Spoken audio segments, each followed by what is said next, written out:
तो चलिए आज की इस चर्चा में सीधे शुरुआत करते हैं और ये समझने की कोशिश करते हैं कि हमारे आज के इस आधुनिक समाज को गहराई से जानने के लिए प्राचीन भारतीय इतिहास की जड़ों को समझना आखिर इतना ज़रूरी क्यों है।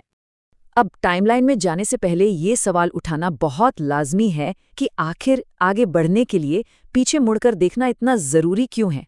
सोचिए, कृषि, शहरों और लिपियों की वो प्राचीन शुरुआत आज भी हमारे सामाजिक ताने बाने को कैसे तय करती है।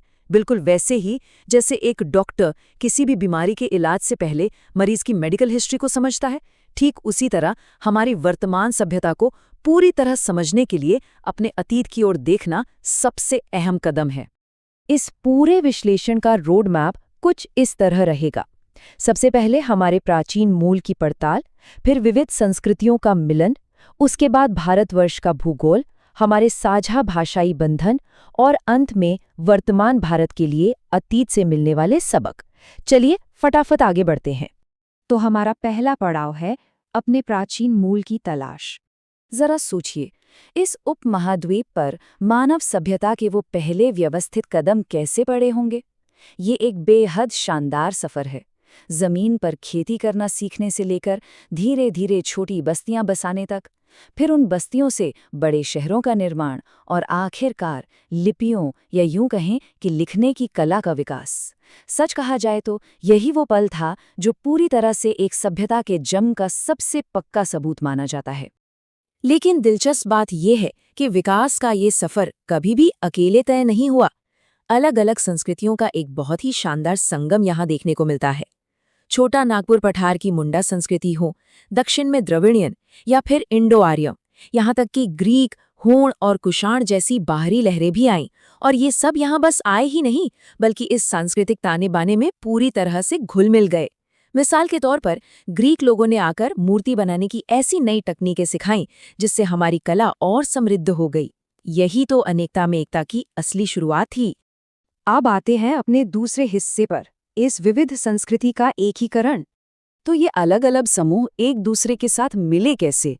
इतिहास में ये संस्कृतियां कभी भी अलग थलग डिब्बों में बंद नहीं थीं। मुंडा भाषा के शब्द जैसे कपास और खुदाई संस्कृत में पूरी तरह से समाहित हो गए, और दूसरी तरफ वैदिक या संस्कृत के शब्द दक्षिण के तमिल संगम साहित्य में झलकने लगे।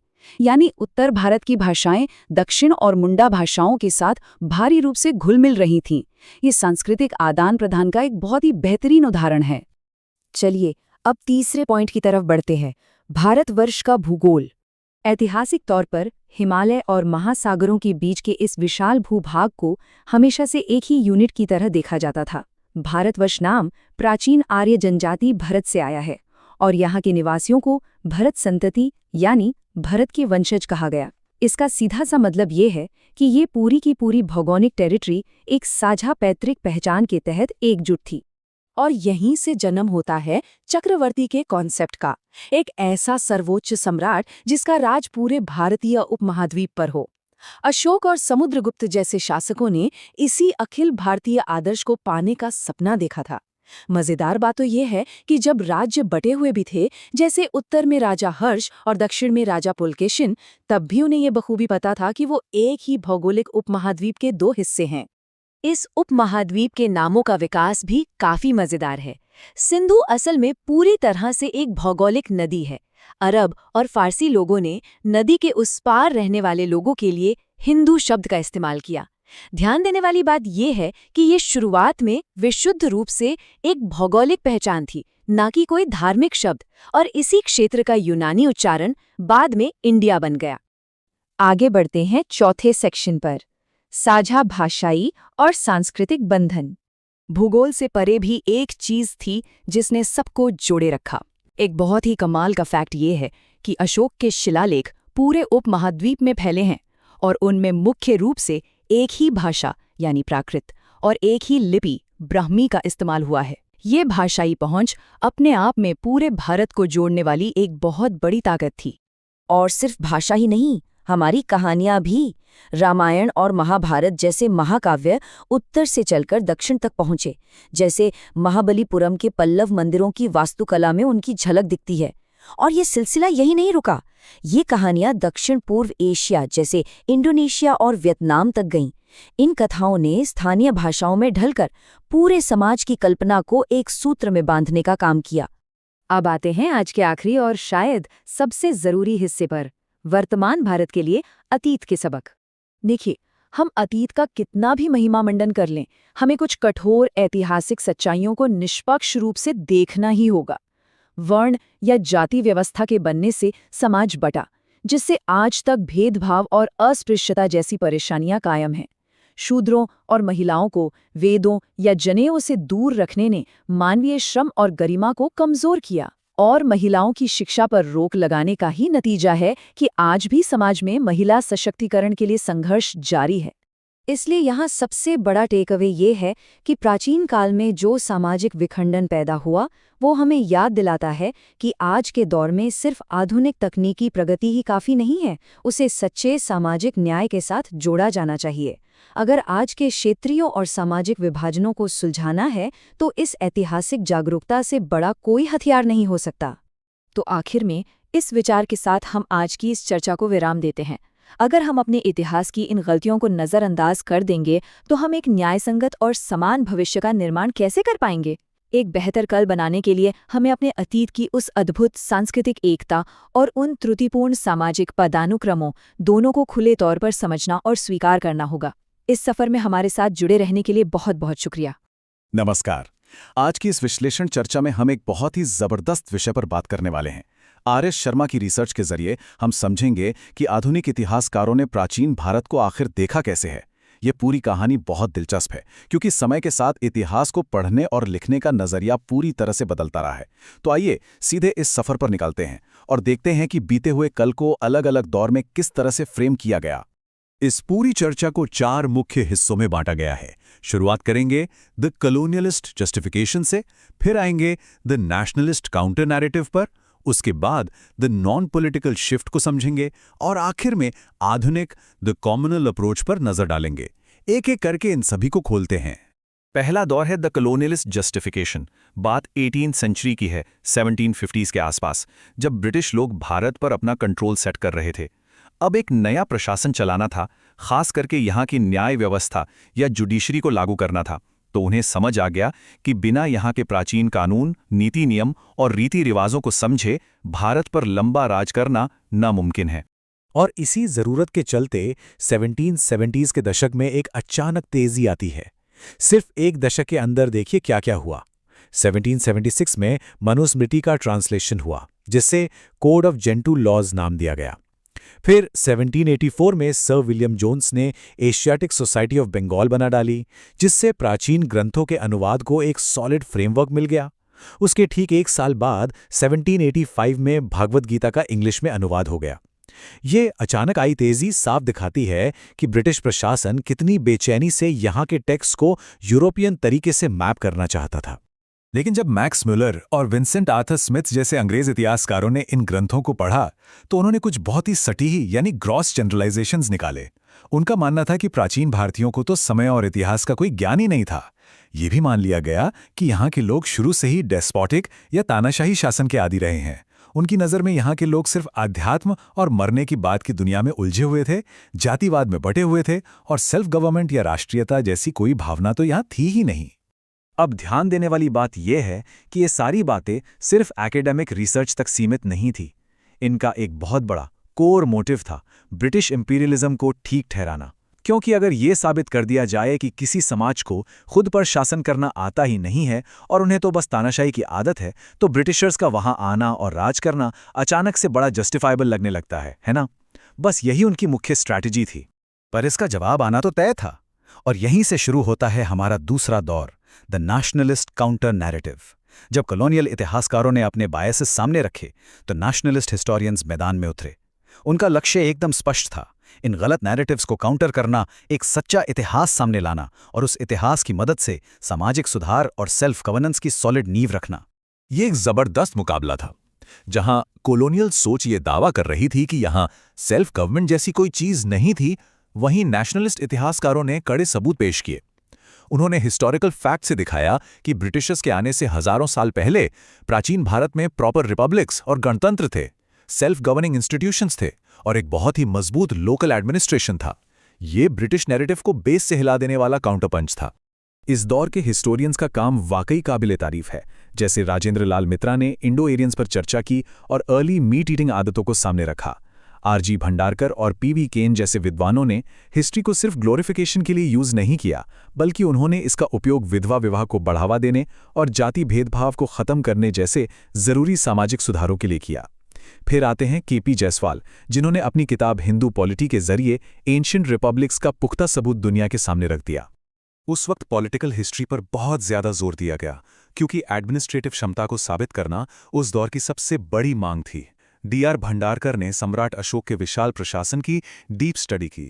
एचसी रायचौधरी ने महाभारत से लेकर गुप्ता काल तक का पूरा पॉलिटिकल मैप तैयार कर दिया। हालांकि शुरू में सारा फोकस सिर्फ नॉर्थ इंडिया पर ही था, लेकिन फिर के नीलकंता शास्त्री ने साउथ इंडिया के समृद्ध इतिहास को प्रोमिनेंटली हाईलाइट किया। अब जाकर भारत के इतिहास की एक पूरी तस्वीर बनने लगी थी। समय आगे बढ़ा और हम तीसरे दौर में एंटर करते हैं, the non political shift.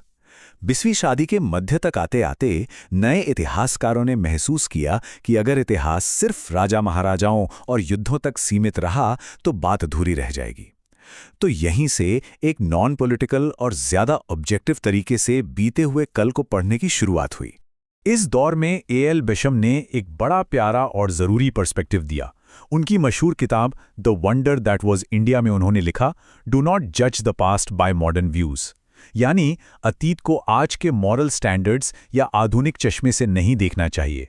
History को उस दौर के हिसाब से थोड़ी क्यूरियोसिटी के साथ समझना जरूरी है। आज के नैतिक मापदंडों को जबरदस्ती हजारों साल पुराने समाज पर थोपना सही अप्रोच नहीं हो सकती। और फिर इस नई सोच को नए मुकाम पर पहुंचाया डी.डी. कोसांबी ने अपने मटीरियलिस्टिक इंटरप्रिटेशन के जरिए। उन्होंने फोकस पूरी तरह शिफ्ट कर दिया। उनका मानना था कि सिर्फ राजवंशों को देखना काफी नहीं है, बल्कि ये देखना जरूरी है कि आर्थिक ताकतें, खेती, ट्रेड और प्रोडक्शन के तरीके कैसे थे, क्योंकि असल में यही बेसिक चीजें किसी समाज और उसकी संस्कृति को आकार देती हैं। ये सच में एक गेम चेंजर अप्रोच थी। इस नॉन पॉलिटिकल शिफ्ट ने एक पूरे नए और साइंटिफिक सिस्टम को जन्म दिया।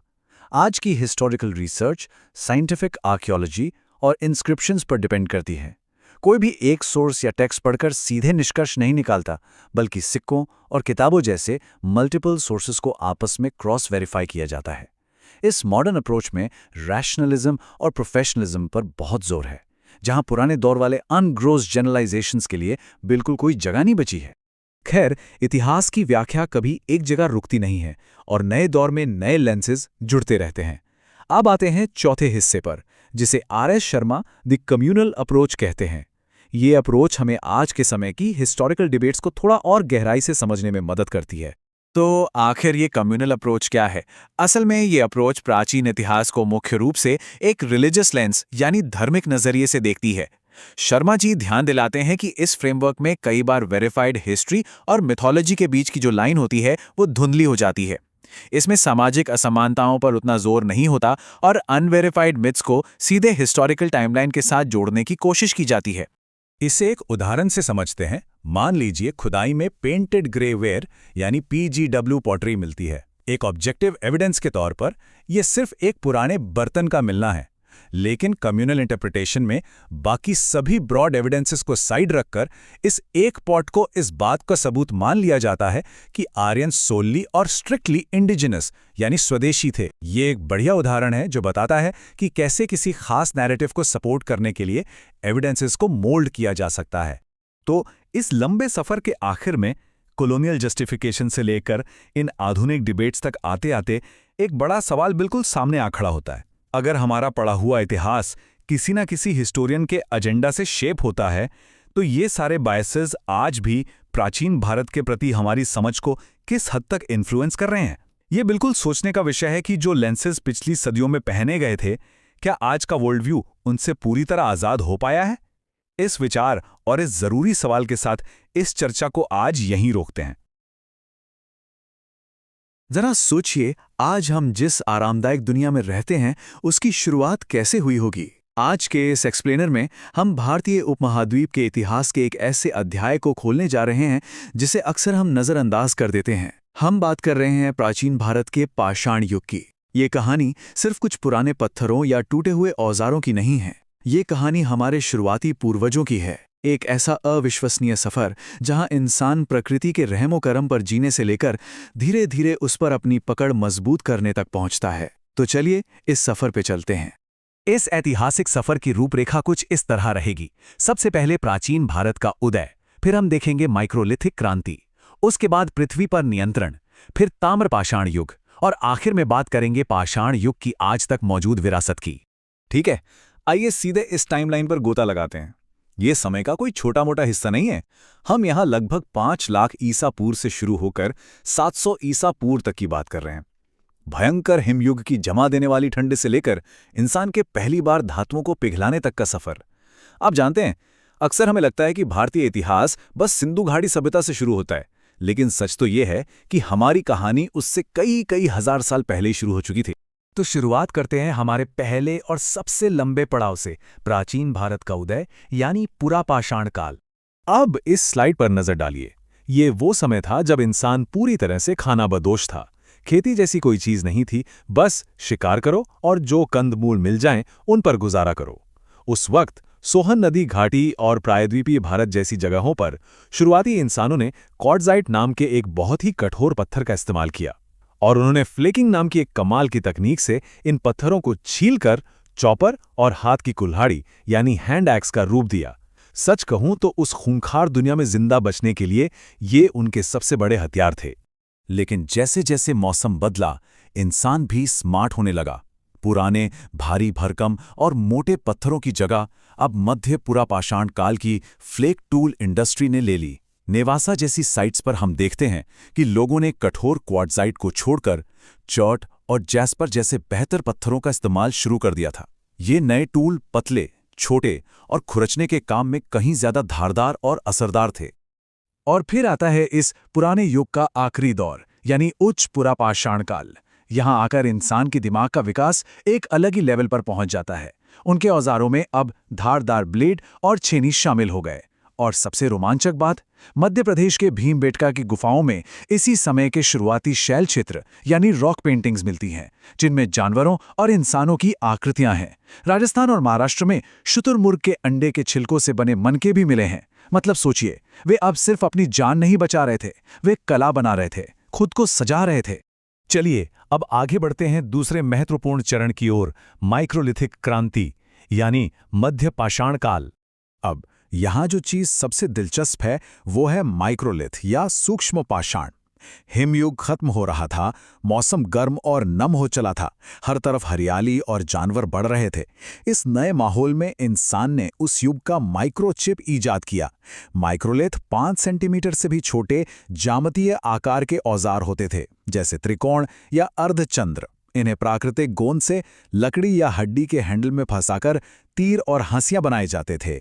ये लिटरली उस समय का एक बहुत बड़ा इंजीनियरिंग चमत्कार था। इन छोटे लेकिन तेज औजारों ने पूरा गेम ही पलट दिया। शिकार अब बहुत सटीक और कुशल हो गया था। लेकिन सबसे बड़ी क्रांति थी पशुपालन की शुरुआत। राजस्थान के बागोर और मध्य प्रदेश के आदमगढ़ में हमें भेड़ और बकरियों को पालतू बनाने के सबसे शुरुआती सबूत मिलते हैं। अब जाहिर है, जब आप जानवर पालेंगे तो आप हर रोज जगह नहीं बदल सकते, इसलिए लोगों ने एक ही जगह पर लंबे समय तक रुकना शुरू किया और यहीं से मिट्टी और टहनियों से बनी शुरुआती झोपड़ियों का चलन शुरू हुआ। इस काल को भारतीय रॉक आर्ट का स्वर्ण युग कहना बिल्कुल गलत नहीं होगा। भीमबेटका की गुफाओं में बने चित्र इस समय और भी ज्यादा जीवंत हो जाते हैं। सामूहिक शिकार, नाच गाना, वाद्य यंत्र, सब कुछ। साथ ही उत्तर प्रदेश के सराय नहार राय जैसी जगहों पर कब्रों के अंदर शवों के साथ शंख और माइक्रोलिथ जैसी चीजें मिली हैं। ये इस बात का सीधा इशारा है कि शायद लोग अब मृत्यु के बाद के जीवन के बारे में सोचने लगे थे। अब आते हैं भाग 3 पर, पृथ्वी पर नियंत्रण, नवपाषाण क्रांति। तो सबसे अहम बात यह है कि ये मानव इतिहास का वो टर्निंग पॉइंट था जिसने सब कुछ हमेशा के लिए बदल कर रख दिया। अगर अब तक इंसान सिर्फ प्रकृति के हिसाब से खुद को ढाल रहा था, तो इस नए युग में उसने प्रकृति को अपने हिसाब से ढालना सीख लिया था। खेती, उन्नत पशुपालन और एक स्थायी ग्रामीण जीवन, यही वो 3 बड़े बदलाव थे जिन्होंने निजी संपत्ति की सोच को जन्म दिया, और यही वो बुनियाद थी जिस पर आगे चलकर बड़ी बड़ी शहरी सभ्यताएं खड़ी हुई। आधुनिक बलूचिस्तान के मेहरगढ़ पर नजर डालिए। ये साइट किसी मील के पत्थर से कम नहीं है। 7000 ईसा पूर्व के आसपास ही यहाँ के लोग सफलतापूर्वक गेहूं और जौ की खेती कर रहे थे। अब जब अनाज ज्यादा पैदा होने लगा तो उसे रखने की जरूरत पड़ी, और यही एंट्री होती है मिट्टी के बर्तनों की। कुम्हार के चाक के आविष्कार ने न सिर्फ अनाज के भंडारण को आसान बनाया, बल्कि ये अपने आप में एक नई कला की शुरुआत थी। अगर हम उपकरणों को देखें तो ये एक बहुत बड़ा टेक्नोलॉजिकल अपग्रेड था। कहाँ पहले के खुरदरे उबड़-खाबड़ पत्थर और कहाँ नवपाषाण काल की ये एकदम चिकनी पॉलिश की हुई कुल्हाड़ियां। इनका इस्तेमाल जंगलों को साफ करके खेत बनाने में होता था। कश्मीर के बुर्जहोम जैसी जगहों पर तो हड्डी से बनी सुइयां भी मिली हैं, जो बताती हैं कि अब औजार सिर्फ पत्थर काटने के लिए नहीं, बल्कि बारीक कामों के लिए भी बेहद खास तरीके से बनाए जा रहे थे। और जब लोग बसने लगे तो घर भी पक्के होने लगे, जिन्हें वहां के भूगोल ने आकार दिया। जैसे कश्मीर की कड़ाके की ठंड से बचने के लिए लोगों ने जमीन के अंदर गड्ढे खोदकर पिट ड्वेलिंग बनाए। वहीं मैदानी इलाकों में लोगों ने धूप में सुखाई गई मिट्टी की ईंटों से कई कमरों वाले घर बनाना शुरू कर दिया। ये साफ तौर पर दिखाता है कि अब परिवार और निजी संपत्ति का ढांचा आकार ले रहा था। चलिए अब आगे बढ़ते हैं और देखते हैं कि कहानी कैसे बदलती है। ताम्रपाषाण युग। अब हम उस संक्रमण काल में हैं जहां इंसान ने पहली बार पत्थरों के साथ साथ धातु का इस्तेमाल करना शुरू किया। चाल्कोलिथिक यानी तांबा और पत्थर का युग। ये धातु विज्ञान का जन्म था। अयस्क से तांबा निकालने के लिए उन्हें बहुत ऊंचे तापमान वाले भट्ठों की जरूरत पड़ी होगी। तांबा पहली धातु तो बन गया, लेकिन ये काफी नरम होता था, इसलिए भारी भरकम कामों के लिए पत्थर के औजार अभी भी चल रहे थे। उस समय के कॉपर होर्ड्स इस बात का सबूत हैं कि लोग नई तकनीक के साथ कितने बड़े प्रयोग कर रहे थे। एक बात ध्यान रखने वाली है कि ये काल कोई एक बड़ा सिंगल साम्राज्य नहीं था। ये अलग अलग शानदार क्षेत्रीय संस्कृतियों का एक जाल था। जैसे राजस्थान की अहाड़ बनास संस्कृति, जो पूरी तरह से तांबे पर ही निर्भर हो गई थी। मध्य प्रदेश की कायथा संस्कृति अपने मजबूत बर्तनों के लिए मशहूर थी। और फिर महाराष्ट्र की जोरवे संस्कृति, जहां इनाम गांव जैसी जगहों पर विशाल सिंचाई प्रणालियां और किलेबंद बस्तियां देखने को मिलती हैं। जैसे जैसे समाज बड़ा होता है, उसकी मान्यताएं भी गहरी होती जाती हैं। जोरवे संस्कृति के लोग वयस्कों को एक खास उत्तर दक्षिण दिशा में दफनाते थे और छोटे बच्चों को दोहरे कलशों में रखकर घर के फर्श के नीचे ही दफना दिया जाता था। इसके अलावा पकी मिट्टी के बैल और मातृ देवियों की मूर्तियां स्पष्ट रूप से पशु पूजा और उर्वरता पंथ की शुरुआत की ओर इशारा करती हैं, जिनका असर बाद के धर्मों पर भी गहरा पड़ा। और अब आते हैं अपने आखिरी हिस्से पर, पाषाण युग की विरासत। ये स्लाइड बहुत खूबसूरती से दिखाती है कि पाषाण युग कभी अचानक से खत्म नहीं हुआ। इसकी जड़ें आज भी हमारे बीच मौजूद हैं। आज भी भारत के ढेरों गांवों में आपको मिट्टी की दीवारों वाले घर और अनाज के बड़े भंडार मिल जाएंगे। हजारों साल पहले बना कुम्हार का चाक आज भी वैसे ही घूम रहा है, और पेड़ों या पवित्र उपवनों की पूजा करने की जो आध्यात्मिक परंपरा है ना, वो सीधा उसी पाषाण युग से जुड़ती है, जब इंसान प्रकृति को पहली बार समझने की कोशिश कर रहा था। तो इस पूरे सफर के बाद एक सवाल दिमाग में जरूर आता है, क्या हमारी ये चमक दमक वाली आधुनिक सभ्यता वाकई कुछ नया है, या ये सिर्फ उसी पाषाण युग की एक लंबी निरंतरता है, जब हमारे पूर्वजों ने पहली बार एक पत्थर को तराशकर औजार बनाया था। अगली बार जब आप किसी गांव से गुजरें तो याद रखिएगा कि आप लाखों सालों के अनुकूलन और विकास की एक जीती जागती विरासत देख रहे हैं। इस एक्सप्लेनर में हमारे साथ जुड़ने के लिए बहुत बहुत धन्यवाद। उम्मीद है आपको हमारा यह प्राचीन अतीत और भी करीब से समझ आया होगा। आज की इस चर्चा में हम सीधे इतिहास के उस पन्ने पर चलेंगे जो सच में बहुत ही अविश्वसनीय और आश्चर्यजनक रूप से आधुनिक है। हम बात कर रहे हैं सिंधु घाटी सभ्यता की। पुरातात्विक साक्ष्यों के आधार पर यह एक ऐसी दुनिया की कहानी है जिसके विकास और नगर प्लानिंग ने आज के आधुनिक वैज्ञानिकों को भी पूरी तरह से अचंभित कर रखा है। तो आज की इस चर्चा को हम इन प्रमुख हिस्सों में बांटकर समझेंगे। पहला है सिंधु सभ्यता का उदय, दूसरा नगर नियोजन में उनकी महारत, तीसरा उनका वैश्विक व्यापार नेटवर्क, चौथा उनकी संस्कृति और मान्यताएं, और अंत में एक ऐसा प्राचीन रहस्य जो आज भी अनसुलझा है। चलिए शुरुआत करते हैं हमारे पहले विषय से, सिंधु सभ्यता का उदय।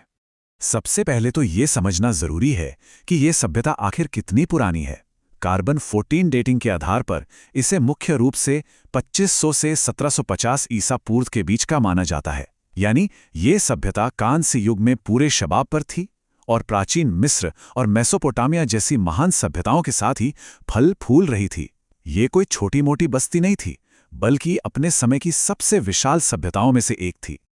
और अगर इसके फैलाव की बात करें तो ये सच में बहुत विशाल था। जरा सोचिए, पश्चिम में मकरान तट से लेकर पूर्व में आधुनिक उत्तर प्रदेश के आलमगीरपुर तक, और उत्तर में जम्मू कश्मीर के मांडा से लेकर दक्षिण में महाराष्ट्र के दैमाबाद तक। ये सिर्फ एक शहर नहीं था, बल्कि एक पूरे साम्राज्य जितना बड़ा भौगोलिक विस्तार था। आगे बढ़ते हैं हमारे दूसरे विषय की ओर, नगर नियोजन के उस्ताद। हैरानी की बात तो ये है कि हजारों साल पहले भी ये लोग ग्रिड सिस्टम और पकी हुई ईंटों का इस्तेमाल कर रहे थे। मतलब उनकी सड़कें एक दूसरे को समकोण पर काटती थीं।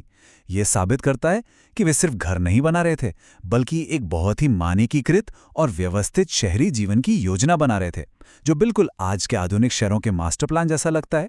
इस सभ्यता के जो प्रमुख केंद्र थे, वे अपनी अलग अलग विशिष्टताओं के लिए जाने जाते थे।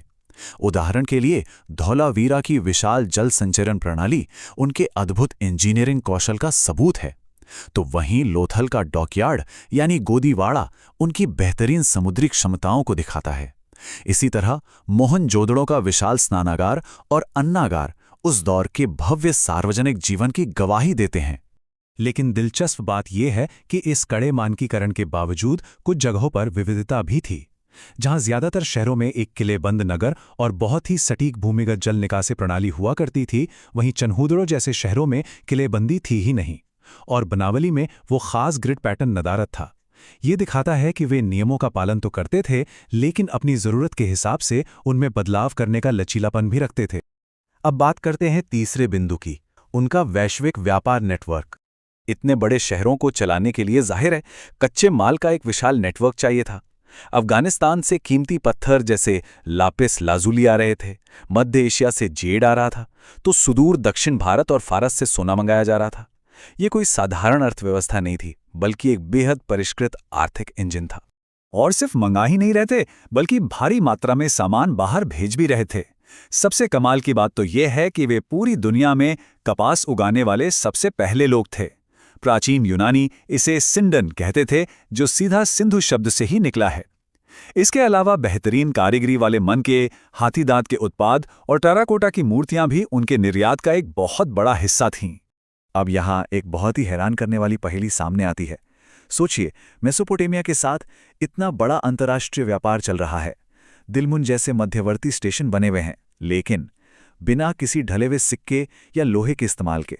जी हाँ, ये पूरा का पूरा वैश्विक व्यापार साम्राज्य पूरी तरह से वस्तु विनिमय या बार्टर सिस्टम पर आधारित था। चलिए अब हमारे चौथे विषय पर नजर डालते हैं, उनकी संस्कृति, मान्यताएं और प्रतीक। शायद इस सभ्यता के आध्यात्मिक जीवन की सबसे अनोखी बात वो है जो हमें वहां मिली ही नहीं। मतलब इतने विशाल शहर, इतने शानदार सार्वजनिक स्नानागार, लेकिन आज तक पूरी सिंधु सभ्यता में एक भी मंदिर का कोई नामोनिशान नहीं मिला है। तो फिर वो पूजा किसकी करते थे? जो भी कलाकृतियां और मूर्तियां खुदाई में मिली हैं, जैसे मातृ देवी की आकृतियां और योग मुद्रा में बैठे पशुपति महादेव, उनसे पता चलता है कि उनकी आस्था प्रकृति, जानवरों और आदि देवताओं में बहुत गहरी थी। दिलचस्प बात यह है कि यही मान्यताएं और स्वास्तिक जैसे प्रतीक आज भी भारतीय धार्मिक परंपराओं में गहराई से जुड़े हुए हैं। जरा इस नंबर पर गौर करिए, 1398। अकेले मोहनजोदड़ो शहर से इतनी मोहरें या सील्स मिली हैं। ये पूरी सभ्यता में खोजी गई सभी मोहरों का 56% है। ये साफ तौर पर बताता है कि व्यापार और अपनी पहचान स्थापित करने के लिए उनका सिस्टम कितना ज्यादा संगठित था। और अब आते हैं हमारे आखिरी विषय पर, एक अनसुलझा प्राचीन रहस्य। इन लोगों का सबसे बड़ा रहस्य उनकी भाषा है। मोहरों पर एक चित्रात्मक लिपि पाई गई है जिसे बूस्ट्रोफिडॉन कहते हैं, यानी इसे बारी बारी से दाएं से बाएं और फिर बाएं से दाएं लिखा जाता था। लेकिन दिक्कत यह है कि इसे आज तक कोई पढ़ नहीं पाया है। ये एक ऐसी मौन सभ्यता है जो केवल अपने प्रतीकों के जरिए ही हमसे बात करती है। अब चूंकि वहां ना तो कोई भव्य महल मिले हैं और ना ही कोई शाही मकबरे, तो ऐसे में इतिहासकार एक बहुत ही अनोखे निष्कर्ष पर पहुंचते हैं। सभी साक्ष्य किसी क्रूर तानाशाह या राजा के बजाय एक व्यवहारिक और व्यापारियों द्वारा चलाए जा रहे समाज की ओर ही इशारा करते हैं। तो जाते जाते यह एक ऐसा गहरा सवाल है जो इतिहास को एक बिल्कुल नए नज़रिए से देखने पर मजबूर कर देता है। राजाओं और फरों के उस हिंसक और प्राचीन युग में क्या यह संभव है कि दुनिया की सबसे बड़ी शहरी सभ्यता पर शासन किसी सेना या सम्राट ने नहीं, बल्कि माल और विचारों के शांतिपूर्ण आदान प्रदान ने किया हो? यह सच में सोचने वाली बात है। स्वागत है इस नए और बेहद दिलचस्प विश्लेषण में। आज हम इतिहास की किसी पुरानी किताब के पन्ने नहीं पलट रहे हैं, बल्कि एक तरह की टाइम मशीन में बैठकर पूरे 900 साल पीछे जाने वाले हैं। हम बात कर रहे हैं 1500 ईसा पूर्व से लेकर 600 ईसा पूर्व के उस दौर की जिसे वैदिक काल कहा जाता है। ये वही समय था जब उन विचारों, नियमों और ग्रंथों की नींव रखी जा रही थी, जिनका असर आज, जी हाँ, आज के हमारे आधुनिक समाज पर भी साफ दिखाई देता है। तो चलिए इस शानदार सफर की शुरुआत करते हैं। अब इस 900 साल के लंबे सफर को एक साथ समझना थोड़ा मुश्किल हो सकता है, इसलिए हमने इसे 5 बहुत ही आसान और स्पष्ट हिस्सों में बांट दिया है। हम शुरुआत करेंगे आर्यों की उत्पत्ति और उनके सफर से, फिर जानेंगे उनके बनाए पवित्र वैदिक साहित्य के बारे में।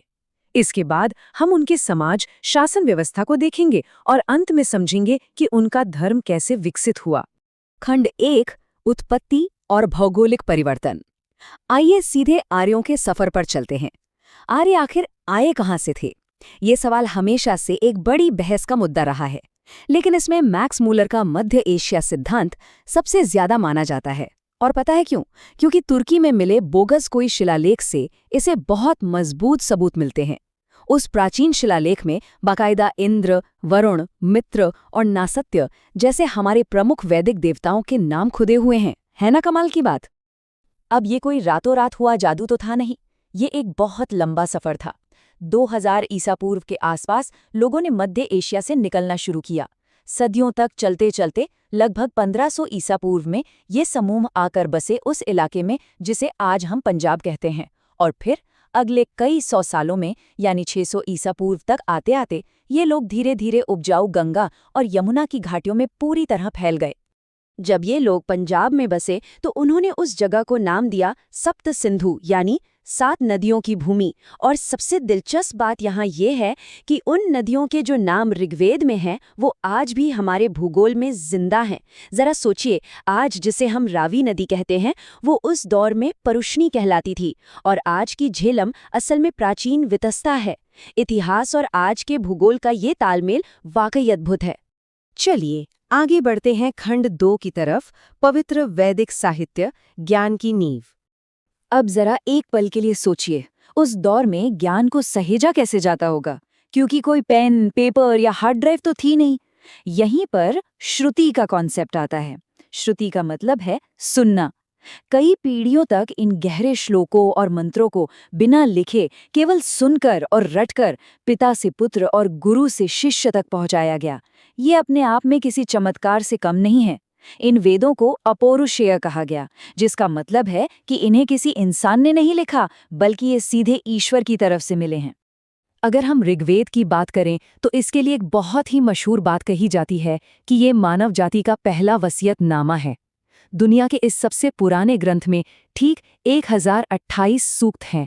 ये सिर्फ कुछ मंत्र नहीं है, बल्कि ये इंसानी सोच, हमारी चेतना और प्रकृति के प्रति हमारे सम्मान का सबसे पहला और प्रामाणिक सबूत हैं। तो ये वेद असल में 4 हैं। ऋग्वेद, जैसा कि हमने देखा, सबसे पुराना है और इसमें भजनों का संग्रह है। दूसरा है यजुर्वेद, जो एक तरह से कर्मकांडों की मैनुअल है, जिसमें यज्ञों के नियम बताए गए हैं। तीसरा सामवेद है, और आपको जानकर हैरानी होगी कि हमारे भारतीय शास्त्रीय संगीत की पूरी नींव इसी सामवेद पर टिकी है। और चौथा है अथर्ववेद, जो बाकी तीनों से काफी अलग है। इसमें जादू टोने, बीमारियों के इलाज और टोटकों की बात की गई है। शायद इसीलिए काफी लंबे समय तक इसे मुख्य वेदों में गिना ही नहीं गया था। लेकिन ये सभ्यता सिर्फ कर्मकांडों तक ही सीमित नहीं रही। ज्ञान की इस खोज के आखिरी पड़ाव में जन्म हुआ उपनिषदों का। कुल 108 उपनिषद हैं, और चूंकि ये वेदों के बिल्कुल अंत में आते हैं, इसीलिए इन्हें वेदांत भी कहा जाता है। इनमें जीवन, मौत और इस पूरे ब्रह्मांड के काम करने के तरीके पर इतनी गहरी फिलॉसफी है कि आज के मॉडर्न विचारक भी इन्हें पढ़कर हैरान रह जाते हैं। आइए अब देखते हैं खंड 3, समाज, जीवन शैली और वर्ण। आखिर वैदिक युग में एक आम इंसान की जिंदगी कैसी थी? आपके दिमाग में ये सवाल जरूर आता होगा कि इतने पुराने समाज में लोग एक साथ कैसे रहते थे, उन्होंने अपने समाज को कैसे बांटा हुआ था। आपको बता दूं, शुरुआती वैदिक समाज का जो ढांचा था वो आज की हमारी धारणाओं से बिल्कुल बिल्कुल अलग था। यहाँ एक बहुत बड़ा सरप्राइज है। शुरुआती दौर में जो वर्ण व्यवस्था थी वो पूरी तरह से आपके पेशे, आपकी योग्यता और आपकी पसंद पर आधारित थी, आपके जन्म पर नहीं। समाज 4 वर्णों में था। ब्राह्मण जो पढ़ाते थे, क्षत्रिय जो शासन करते थे, वैश्य जो व्यापार करते थे और शूद्र जो कारीगरी करते थे।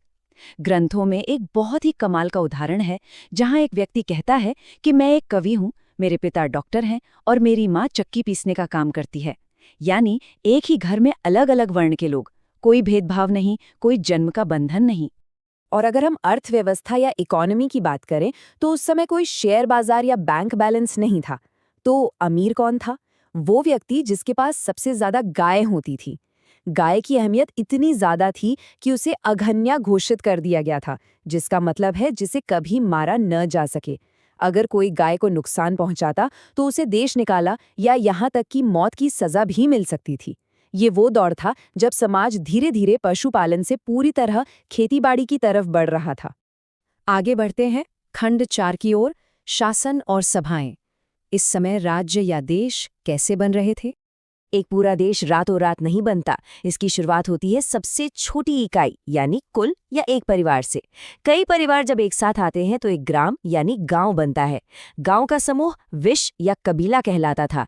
कई कबीले मिलकर जन बनते थे और इन सबको मिलाकर एक पूरा राष्ट्र बनता था। इस राष्ट्र को जो चलाता था वो होता था राजा या राजन।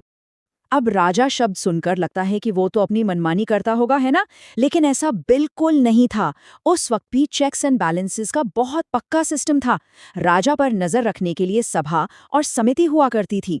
सभा कुछ चुनिंदा अनुभवी लोगों की एक छोटी कमिटी थी जो कोर्ट का काम भी करती थी, और समिति एक बहुत बड़ी पब्लिक असेंबली थी। ये दोनों सुनिश्चित करती थी कि कोई भी राजा सत्ता का गलत इस्तेमाल ना कर सके। और अब हम आते हैं अपने आखिरी हिस्से खंड 5 पर, वैदिक धर्म का विकास। देखते हैं कि प्रकृति की सीधी पूजा से लेकर गहरे दर्शन तक का उनका सफर कैसा रहा। शुरुआती दौर में उनके लिए प्रकृति ही सबसे बड़ी ताकत थी। इंद्र जो बारिश लाते थे और अग्नि जो इंसानों का संदेश देवताओं तक पहुंचाते थे, उनके सबसे प्रमुख देवता थे।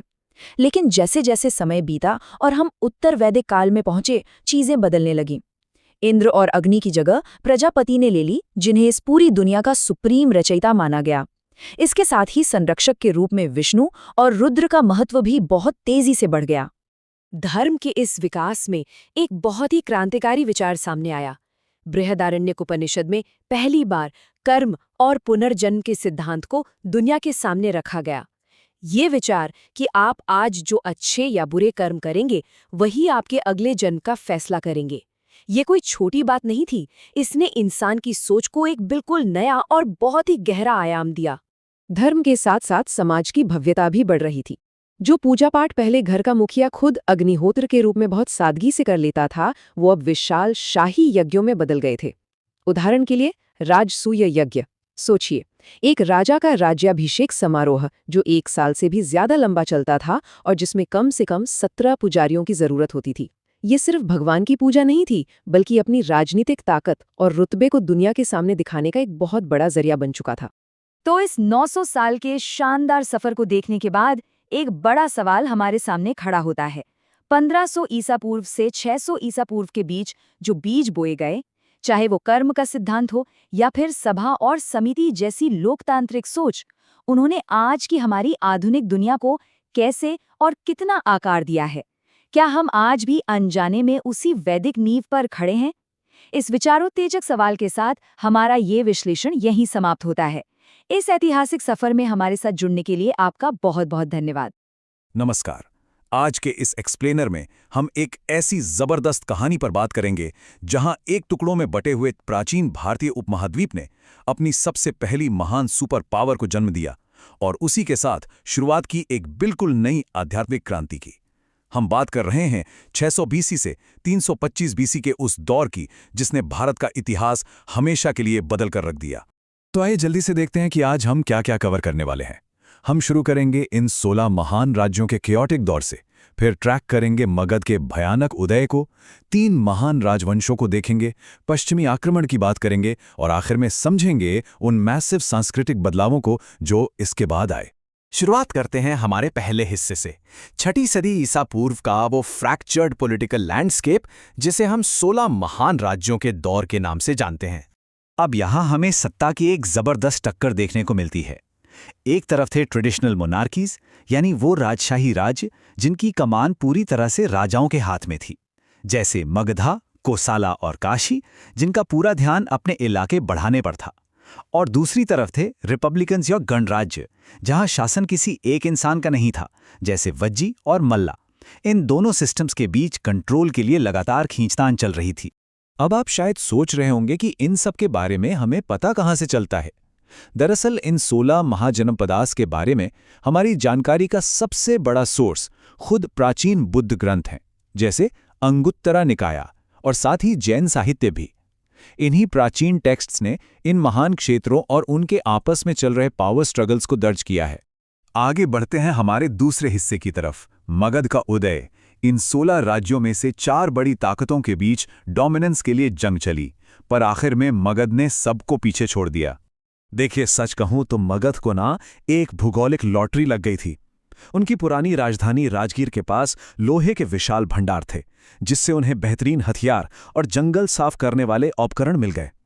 फिर गंगा के मैदान की उपजाऊ मिट्टी ने इतना अनाज पैदा किया कि एक विशाल सेना को खिलाना आसान हो गया। और इन सब के ऊपर वो पहले थे जिन्होंने हाथियों का इतने बड़े पैमाने पर युद्ध में इस्तेमाल किया, जो उनका सबसे बड़ा टैक्टिकल एडवांटेज बन गया। और उनकी मिलिट्री टेक्नोलॉजी वो किसी एंशिएंट हॉलीवुड मूवी से कम नहीं थी। राजा अजातशत्रु ने ऐसी भयानक वॉर मशीन्स बनाई थीं जो दुश्मनों के होश उड़ा देती थीं, जैसे रथामुसाला, एक रथ जिसमें घूमने वाली गदा जुड़ी थी जो किसी को भी कुचल सकती थी। और दूसरा था महाशिलाकंटका, जो बड़े पत्थर फेंकने वाली एक विशाल कैटापुल्ट जैसी मशीन थी। इन्हीं हथियारों के दम पर मगध ने वज्जी कॉन्फेडरेशन को पूरी तरह से तबाह कर दिया था। अब आते हैं तीसरे भाग पर। चलिए देखते हैं कि कैसे 3 महान राजवंशों ने लगातार 2 सदियों तक इस मगध साम्राज्य को आकार दिया। ये टाइमलाइन देखिए, सत्ता कैसे एक के बाद एक और ज्यादा मजबूत हाथों में जा रही थी। शुरुआत होती है 544 बीसी में हर्यंका राजवंश से। उसके बाद 412 बीसी में शिशुनागा राजवंश ने सत्ता संभाली और फिर 344 बीसी में आए भयानक नंदा राजा।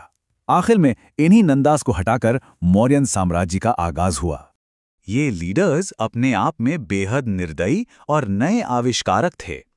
बिंबिसारा को ही ले लीजिए, वो पहले भारतीय राजा थे जिन्होंने एक स्थायी सेना यानी स्टैंडिंग आर्मी बनाए रखी। उदयन ने पाटलिपुत्र के महान शहर की नींव रखी। और नंदा राजवंश का महापद्मनंदा तो लिटरली फर्स्ट एम्पायर बिल्डर कहलाया, जिसने अपने आसपास के सभी राइवल क्षत्रिय राजवंशों का समूल नाश कर दिया और अकेला शासक बन बैठा। जब मगध ईस्ट में खुद को मजबूत कर रहा था, तब उत्तर पश्चिम में पॉलिटिकल डिसयूनिटी के चलते विदेशी आक्रमणकारियों के लिए दरवाजे खुले थे। यही हमारा चौथा हिस्सा है। इसमें सबसे पहला बड़ा नाम आता है पर्शिया का। 518 बीसी में पर्शिया के शासक डैरियस I ने पंजाब और सिंध पर कब्जा कर लिया और इसे अपने साम्राज्य का 20वां प्रांत बना लिया। और ध्यान दीजिए, ये इलाका इतना उपजाऊ था कि यहां से उन्हें सालाना 360 टैलेंट गोल्ड राजस्व के रूप में मिलता था। ये उस वक्त की अर्थव्यवस्था के लिए एक मैसिव एक्सट्रैक्शन था। पर्शियन हमले ने वहां से विशाल संपत्ति तो निकाली, लेकिन एक उससे भी बड़ा और भयानक खतरा 2 सदियों बाद अलेक्जेंडर द ग्रेट के रूप में सामने आया। अलेक्जेंडर ने झेलम नदी पार करके राजा पोरस को हरा दिया, लेकिन जब अलेक्जेंडर की वो अनस्टॉपेबल सेना ब्यास नदी के पास गंगा के मैदान के ठीक मुहाने पर पहुंची, तो उन बैटल हार्डन्ड सिपाहियों ने आगे बढ़ने से साफ इनकार कर दिया। एक म्यूटिनी हो गई। आखिर क्यों? जवाब सामने मौजूद इन चौंका देने वाले आंकड़ों में छिपा है। उस वक्त वहां नंदा राजवंश का शासक धनानंद इंतजार कर रहा था। ग्रीक रिकॉर्ड्स बताते हैं कि नंदा सेना का आकार लिटरली इतना विशाल था कि उसने अलेक्जेंडर के थके हुए लोगों के अंदर खौफ पैदा कर दिया। 2 लाख पैदल सैनिक, 20,000 घुड़सवार और 3,000 हाथियों की इस सेना का सामना करने की हिम्मत उनमें बची ही नहीं थी। भले ही डर के चलते अलेक्जेंडर वापस लौट गया और जल्द ही उसकी मृत्यु हो गई, पर उसके इस आक्रमण ने हमेशा के लिए सब कुछ बदल दिया। इसने भारत और यूरोप के बीच नए लैंड और सी ट्रेड रूट्स खोल दिए, जिसने आगे चलकर गांधारा स्कूल ऑफ स्कल्पचर का रास्ता बनाया। और सबसे क्रूशियल बात, इस वायलेंट एंट्री ने भारतीय नेताओं को ये समझा दिया कि विदेशी खतरों से बचने के लिए भारत को एकजुट होकर एक यूनिफाइड डिफेंस बनाने की कितनी सख्त जरूरत थी। पर इन सभी पावर स्ट्रगल्स और खून खराबे के बीच आम लोगों के अंदर एक बिल्कुल अलग आग जल रही थी। और यही है हमारा आखिरी भाग, एक नया आध्यात्मिक युग। आखिर ऐसी क्या परेशानियां थीं जो लोग अपने पुराने ट्रेडिशनल हायरार्कीज को छोड़ने पर मजबूर हो गए थे? पहला, वैदिक रिचुअल्स और प्रथाएं वक्त के साथ बहुत ही ज्यादा जटिल और खर्चीली हो गई थीं। दूसरा, क्षत्रिय वर्ग को ब्राह्मणों का डोमिनेशन अब गवारा नहीं था। और तीसरी, सबसे मुख्य बात, एक नई कृषि आधारित अर्थव्यवस्था के उभरने से वैश्य वर्ग के पास काफी पैसा आ गया था। अब वो डिमांड कर रहे थे कि उनकी आर्थिक स्थिति के मुताबिक उनका सामाजिक दर्जा भी बढ़ाया जाए। पुरानी प्रथाओं और महंगे डॉगमास से पूरी तरह परेशान आकर लोग नई आध्यात्मिक विचारधाराओं की तरफ आकर्षित होने लगे, बुद्धिज्म और जैनिज्म। और उनका आकर्षण क्या था? इनकी सादगी। इनका पालन करना बेहद आसान था।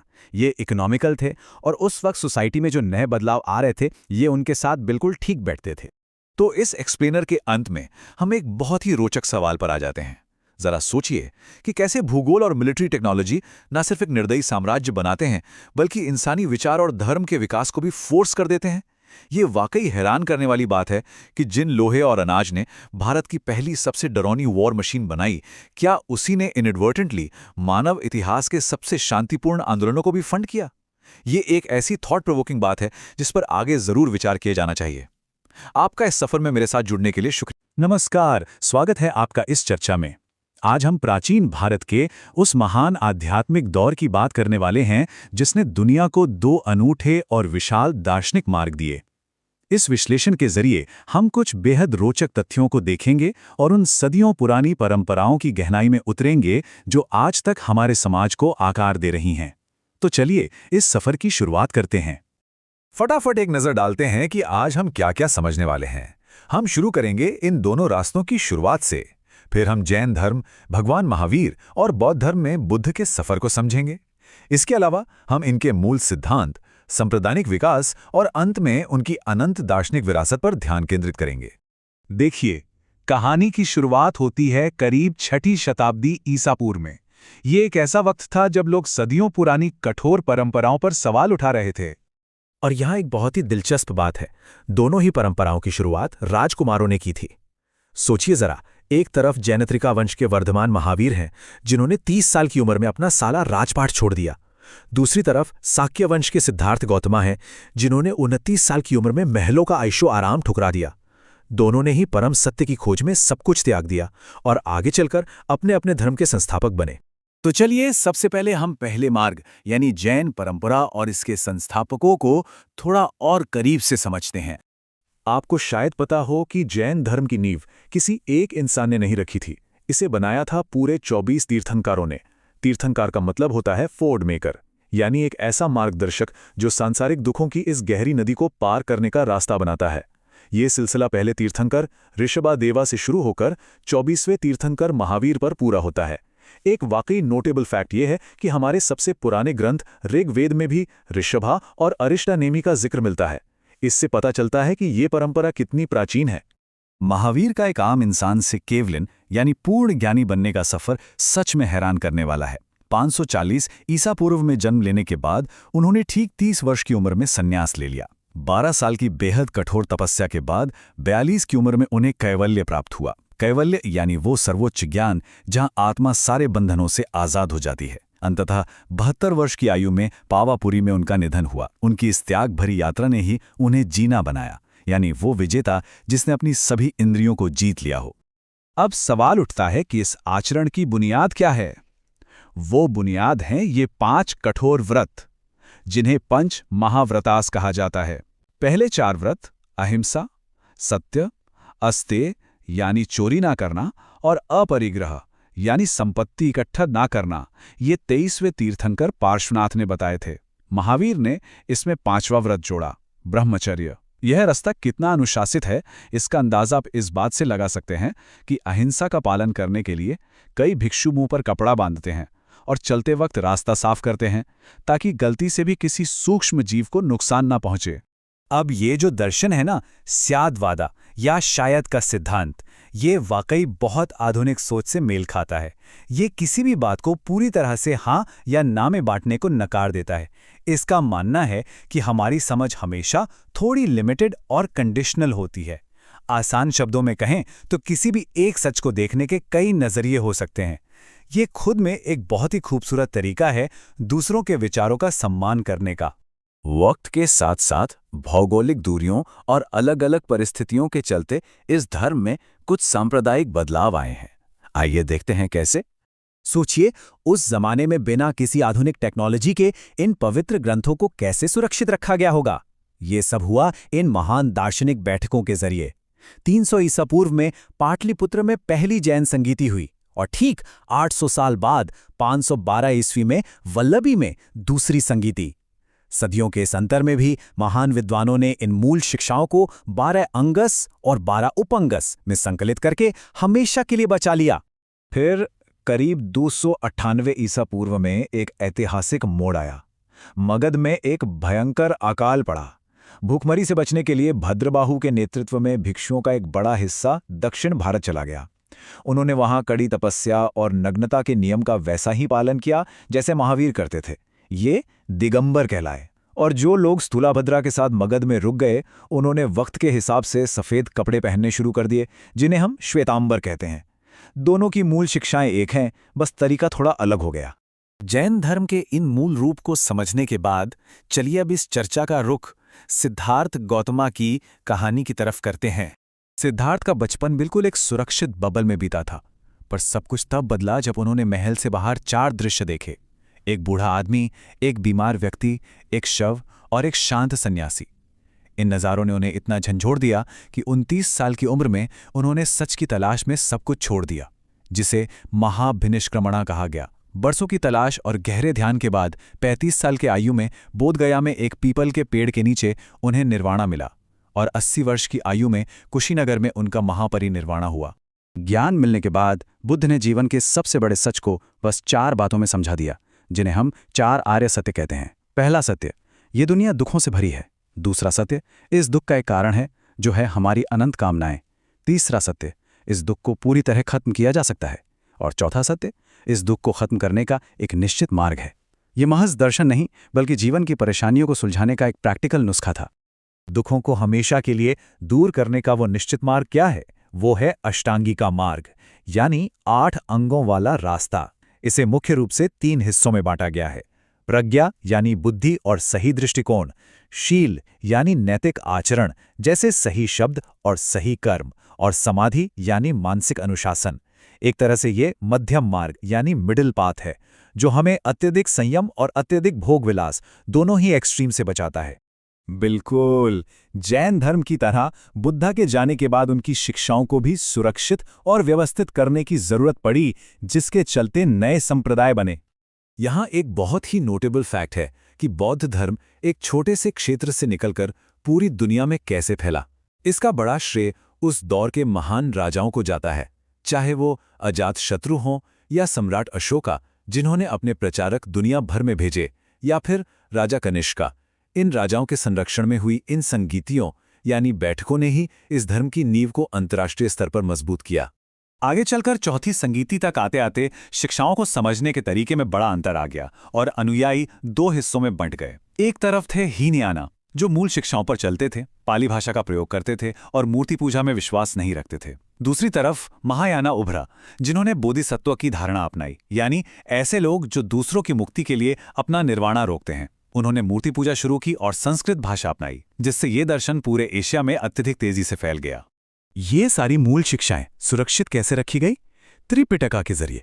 शुरुआत में इन्हें ताड़ के पत्तों पर लिखकर टोकरियों में रखा जाता था, इसीलिए इन्हें 3 टोकरियां कहते हैं। विनय पिटका में आश्रम के नियम हैं, सुत्ता पिटका में बुद्धा की सीधी शिक्षाएं और कथन है, और अभिधम्मा पिटका में जटिल दार्शनिक विश्लेषण है।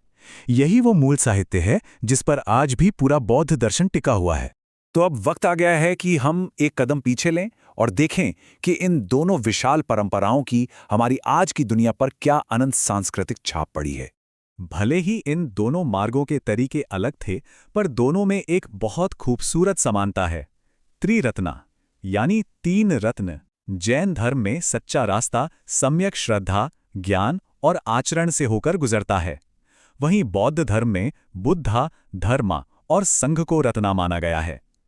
दोनों ही ढांचों ने मानवता को एक ऐसी दिशा दी जो आज 2500 साल बाद भी बिल्कुल उतनी ही फ्रेश और प्रासंगिक है। अब चर्चा के अंत में मैं आपको एक बेहद दिलचस्प सवाल के साथ छोड़ना चाहता हूं।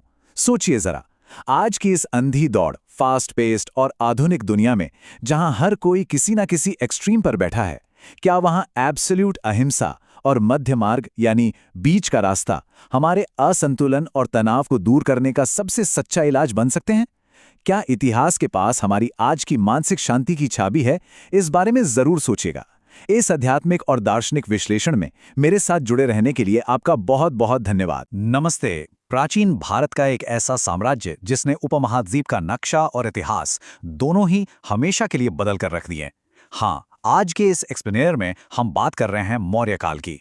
322 ईसा पूर्व से 185 ईसा पूर्व तक का ये सफर सिर्फ राजाओं और युद्धों की कहानी नहीं है। ये एक विशाल, बेहद जटिल और कमाल की प्रशासनिक मशीनरी के बनने और फिर अचानक से उसके बिखरने की एक अद्भुत दास्तान है। तो चलिए इतिहास के इस शानदार सफर पर एक साथ आगे बढ़ते हैं। इस पूरी कहानी को हम कुछ अहम हिस्सों में समझेंगे। शुरुआत करेंगे उन सबूतों से जो हमें मौर्य अतीत के बारे में बताते हैं।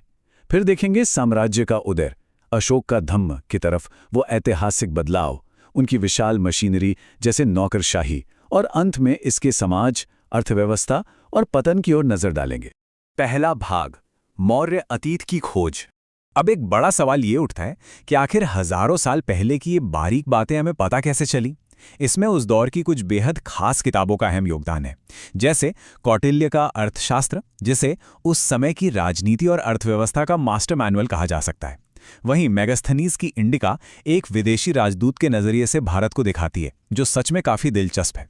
इसके अलावा विशाखादत्त का मुद्रा राक्षस और पुराण हमें उस वक्त की सामाजिक स्थितियों और राजाओं की पूरी टाइमलाइन समझने में बहुत मदद करते हैं।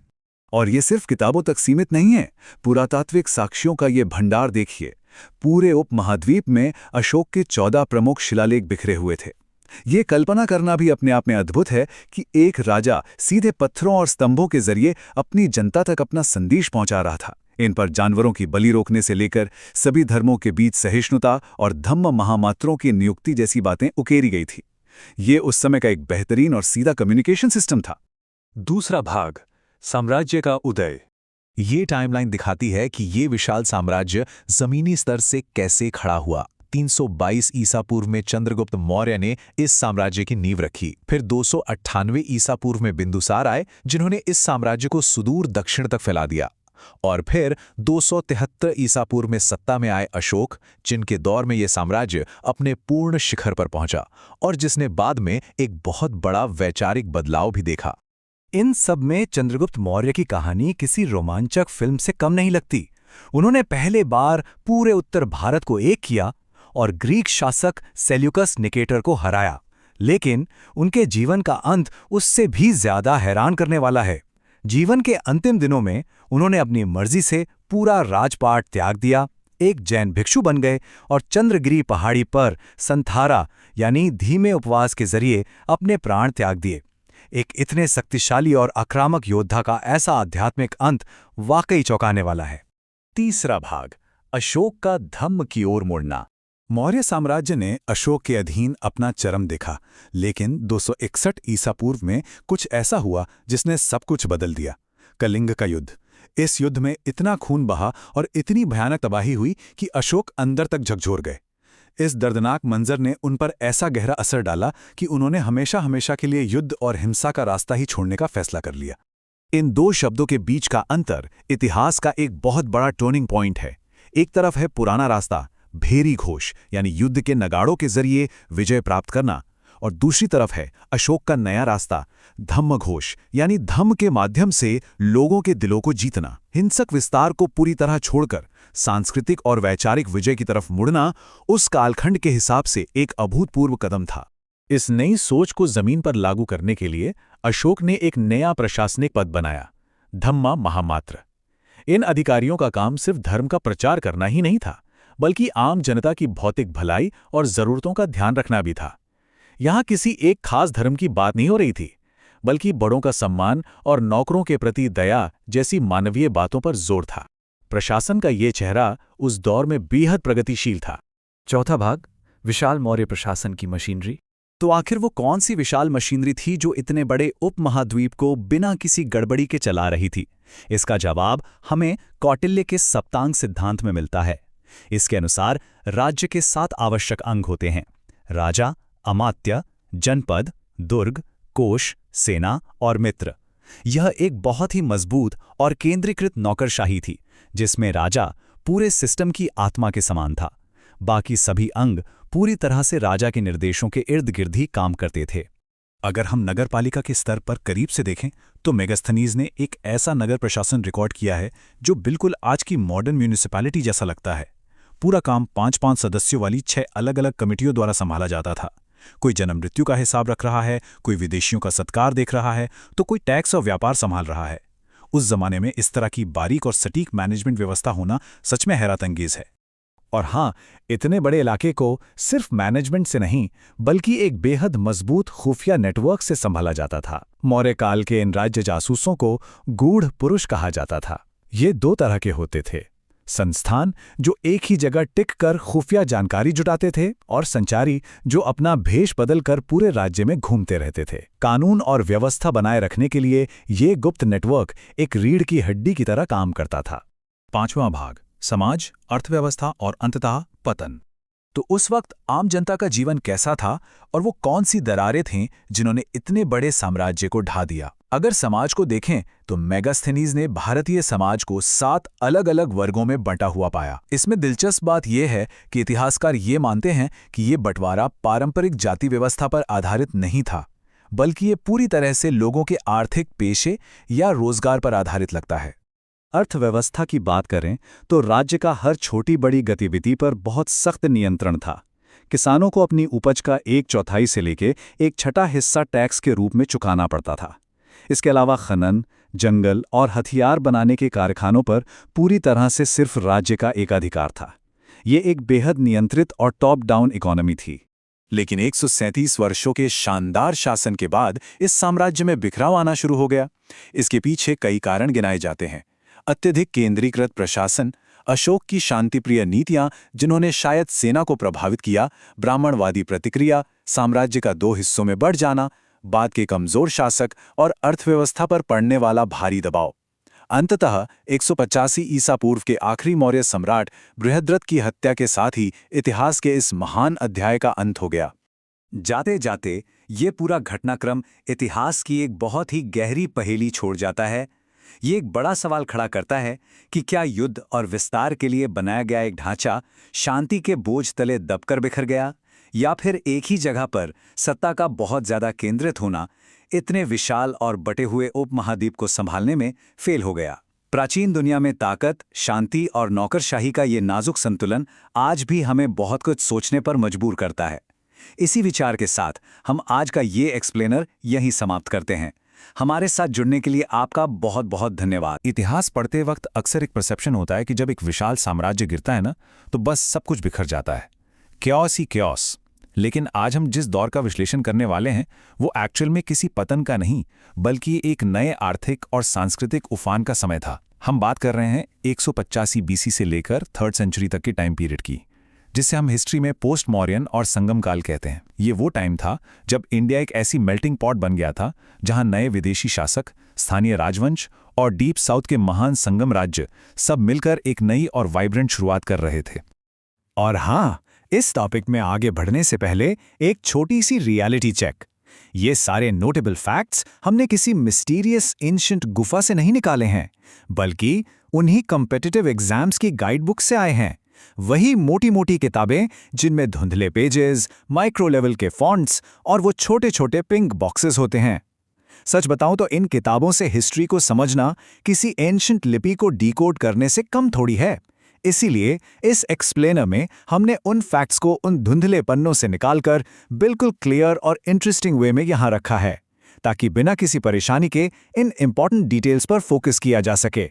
तो चलिए फटाफट देखते हैं कि इस एक्सप्लेनर का रोड मैप क्या है।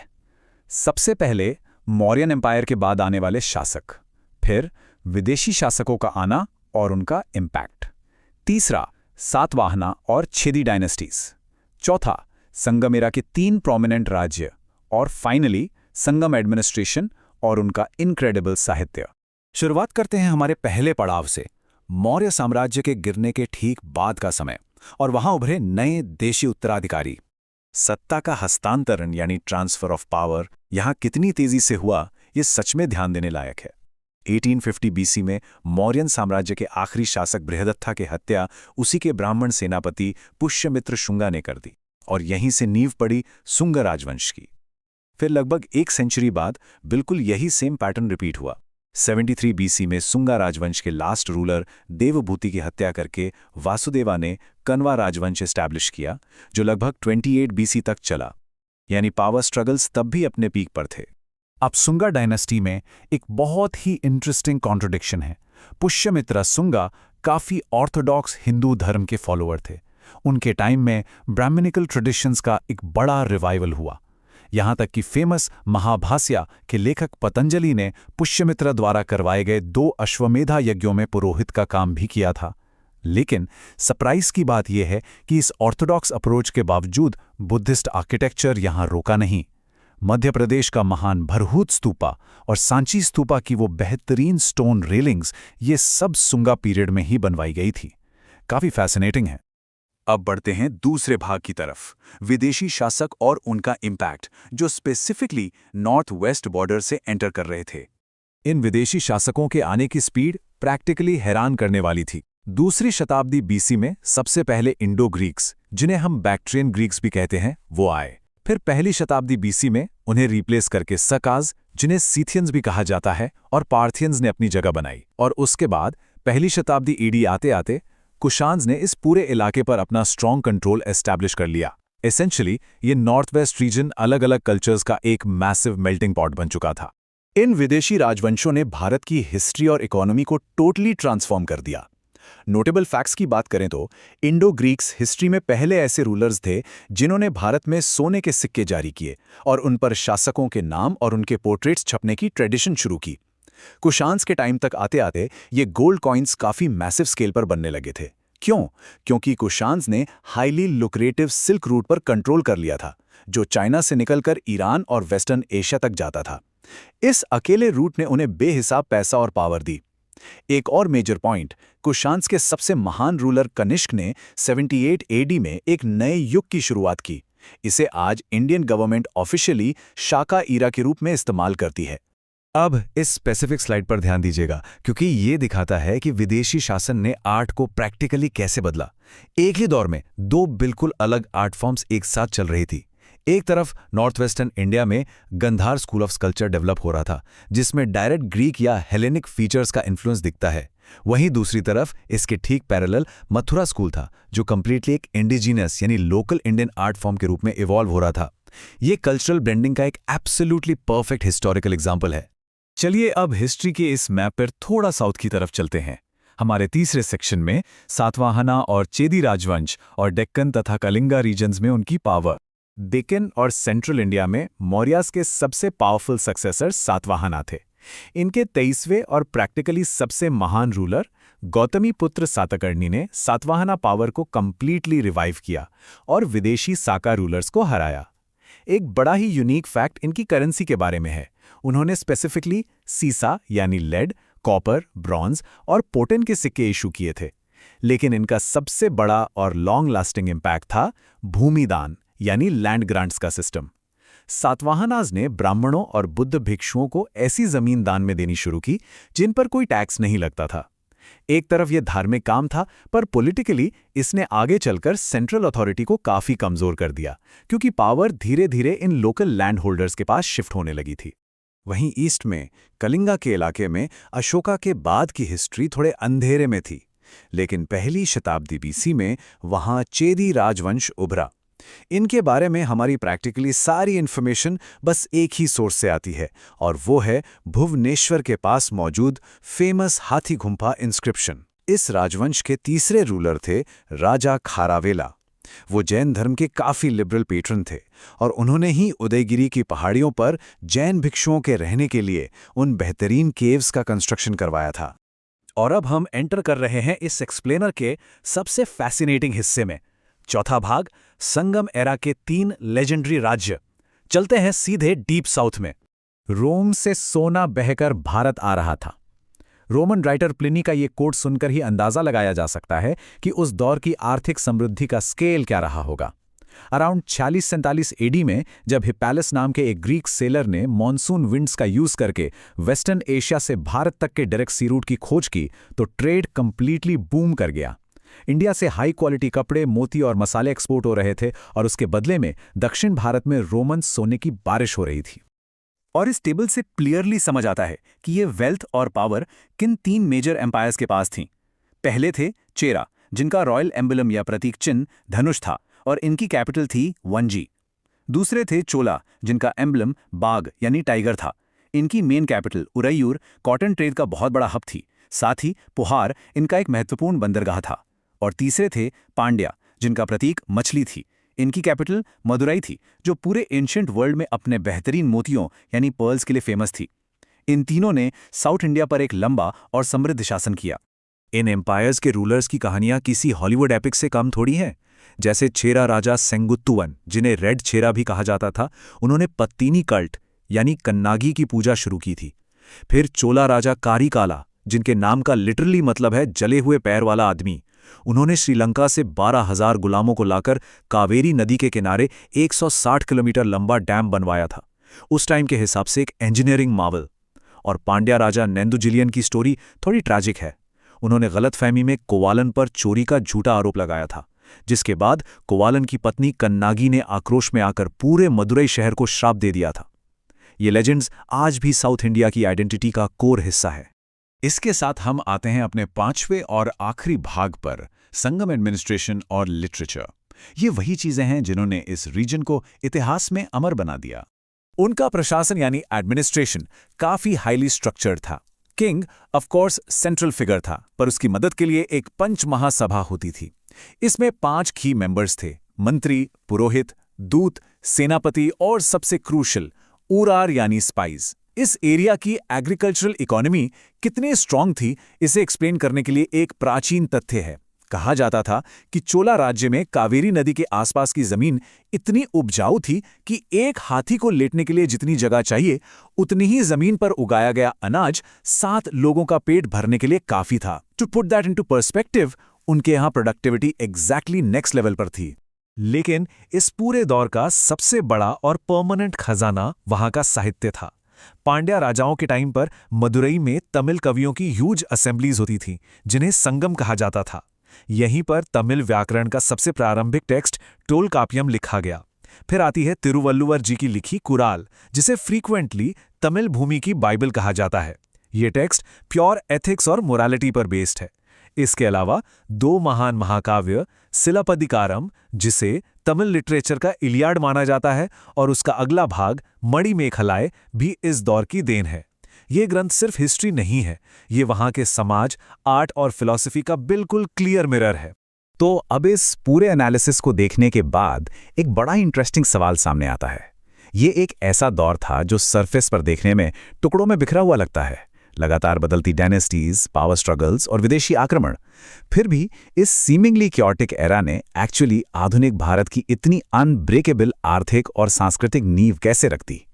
सोने के पहले सिक्कों से लेकर विदेशी और देशी आर्ट फॉर्म्स के कॉम्बिनेशन तक, रोमन ट्रेड से आई बेहिसाब दौलत से लेकर इन लेजेंडरी तमिल एपिक्स तक, इन सब ने मिलकर एक ऐसी सॉलिड फाउंडेशन बनाई जिस पर बाद में भारत का गोल्डन एज एस्टैब्लिश हुआ। ये सिर्फ हिस्ट्री के फैक्ट्स नहीं हैं, ये वही पजल पीसेस हैं जिन्होंने आज के भारत को फ्रेम किया है। आज के इस विश्लेषण में बस इतना ही। अगले एक्सप्लेनर में ऐसी किसी नए और फैसिनेटिंग टॉपिक के साथ फिर मुलाकात होगी। आइए इस एक्सप्लेनर में सीधे चलते हैं एंशिएंट इंडियन हिस्ट्री के एक सबसे मशहूर और सच कहूं तो उतने ही कॉम्प्लेक्स दौर में, गुप्ता काल, इतिहास की किताबों में इस दौर को भारत का स्वर्ण युग यानी गोल्डन एज कहा जाता है। लेकिन क्या सच में वहां सब कुछ गोल्डन था? चलिए इसे डीकंस्ट्रक्ट करते हैं। इस एक्सप्लेनर में हम इन 5 अहम पहलुओं पर फोकस करेंगे।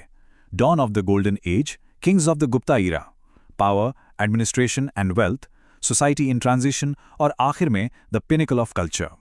तो शुरू करते हैं पहले हिस्से से, dawn of the golden age, setting the stage. आखिर इस महान साम्राज्य की कहानी शुरू कहां से होती है? गुप्ता काल करीब 2 सदियों तक चला, 319 एडी से लेके 540 एडी तक।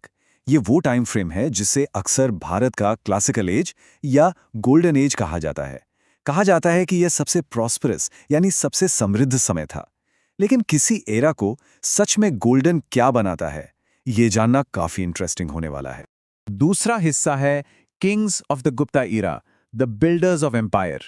किसी भी इतने विशाल साम्राज्य को खड़ा करने के पीछे कुछ बेहद ताकतवर और एम्बिशियस शासकों का हाथ होता है। इस टाइमलाइन पर एक क्विक नजर डालते हैं।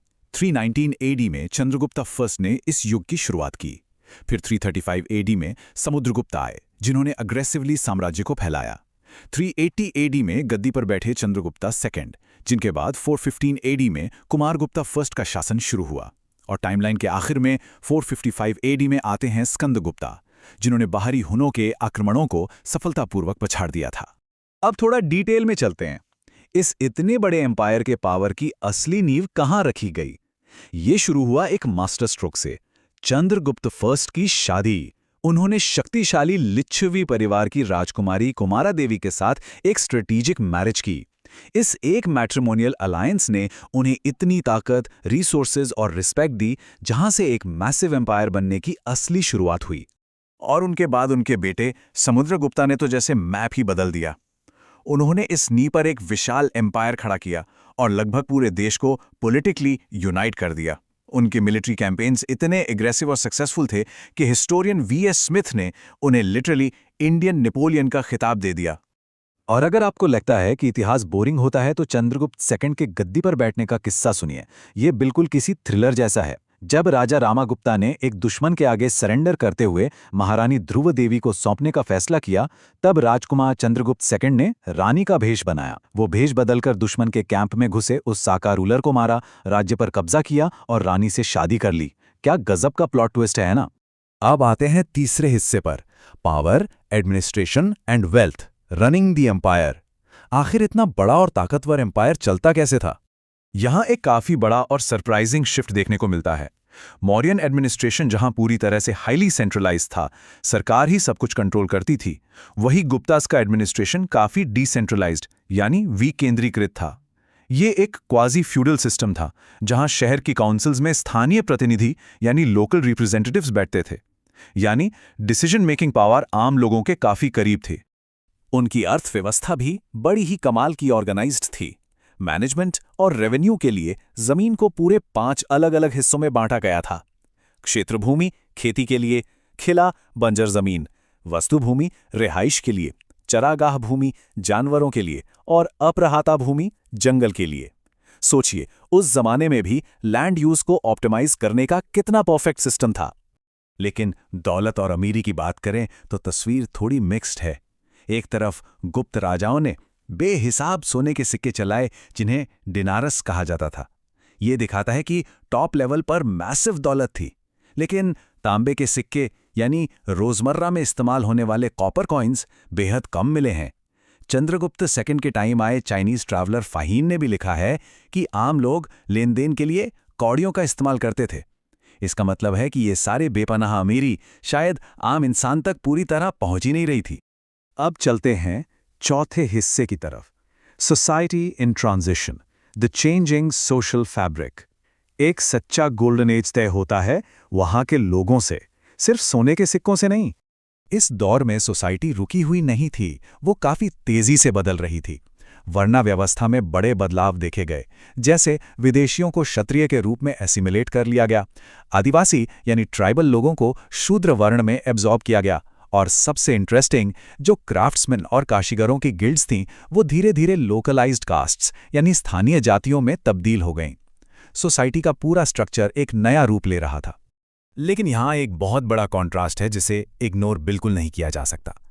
एक तरफ तो कुछ रिलीजियस आज़ादी मिली, जैसे शूद्रास को महाकाव्य पढ़ने और कृष्ण की पूजा करने की परमिशन मिल गई, लेकिन दूसरी तरफ कुछ बेहद चिंताजनक और कठोर सच्चाइयां भी उभर रही थीं।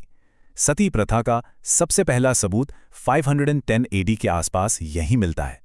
अनटचेबिलिटी यानी छुआछूत इस दौर में काफ़ी तेज हो गई और महिलाओं को प्रॉपर्टी राइट से वंचित कर दिया गया। ये सोसाइटी का एक बहुत बड़ा रिग्रेशन था। आखिर में आते हैं 5वें हिस्से पर, the pinnacle of culture, art, science and thought. इन उलझते हुए सामाजिक हालातों के बावजूद कल्चर और नॉलेज के मामले में ये दौर सच में एक रेवोल्यूशन था। असली ताकत सिर्फ जमीन जीतने में नहीं, बल्कि कला और बुद्धि को आगे बढ़ाने में होती है। चंद्रगुप्त सेकंड के दरबार में नवरत्ना यानी 9 जेम्स हुआ करते थे। इसमें कालिदासा जैसे महान कवि, धन्वंतरी जैसे चिकित्सक और वराह मिहिरा जैसे एस्ट्रोनॉमर शामिल थे। और इसी दौर में आर्यभट्टा जैसे जीनियस थे, जिन्होंने मैथ्स और एस्ट्रोनॉमी में ऐतिहासिक ऊंचाइयां छुईं। इंसानी बुद्धि का सच में एक एक्सप्लोजन था ये। आर्किटेक्चर की दुनिया में भी इन्होंने हमेशा के लिए गेम चेंज कर दिया। आज हम जिन ऊंचे शिखरा और गर्भगृह वाले मंदिरों को देखते हैं, वो नागरा शैली यानी नागरा स्टाइल इसी गुप्ता काल में डेवलप हुई थी। टेम्पल आर्किटेक्चर की बुनियाद एसेंशियली यहीं रखी गई थी। उदाहरण के तौर पर देवगढ़ का दशावतारा मंदिर देख लीजिए। ये गुप्ता टेम्पल बिल्डिंग का सबसे ऑर्नेट और ब्यूटिफुली कंपोज एग्जाम्पल माना जाता है। भले ही आज ये खंडर है, पर इसकी नक्काशी उस जमाने के आर्किटेक्ट्स की कल्पना की एक सांस रोक देने वाली झलक पेश करती है। और ज्ञान के प्रति इस लगाव को संस्थागत यानी इंस्टीट्यूशनलाइज भी किया गया। कुमारगुप्त फर्स्ट ने नालंदा महाविहारे की नींव रखी, जो आगे चलकर लर्निंग का एक ग्लोबल और लेजेंडरी एपिसेंटर बन गया। शिक्षा की ऐसी लेगेसी जो आज तक जिंदा है। तो फाइनली चलिए एक स्टेप बैक लेते हैं। एक तरफ अपारंपार दौलत, बेजोड़ सैन्य ताकत और साइंस आर्ट में ब्रेथ टेकिंग ऊंचाइयां, लेकिन दूसरी तरफ महिलाओं की स्थिति में गिरावट और कास्ट सिस्टम जैसा कठोर सामाजिक पिछड़ापन। जब ये दोनों एक ही दौर में एक साथ चल रहे हों, तो आखिर इतिहास को एक गोल्डन एज या स्वर्ण युग को कैसे डिफाइन करना चाहिए? ये एक ऐसा सवाल है जिसका जवाब हम सबको खुद सोचना चाहिए। आज के इस एक्सप्लेनर में बस इतना ही। मिलते हैं अगले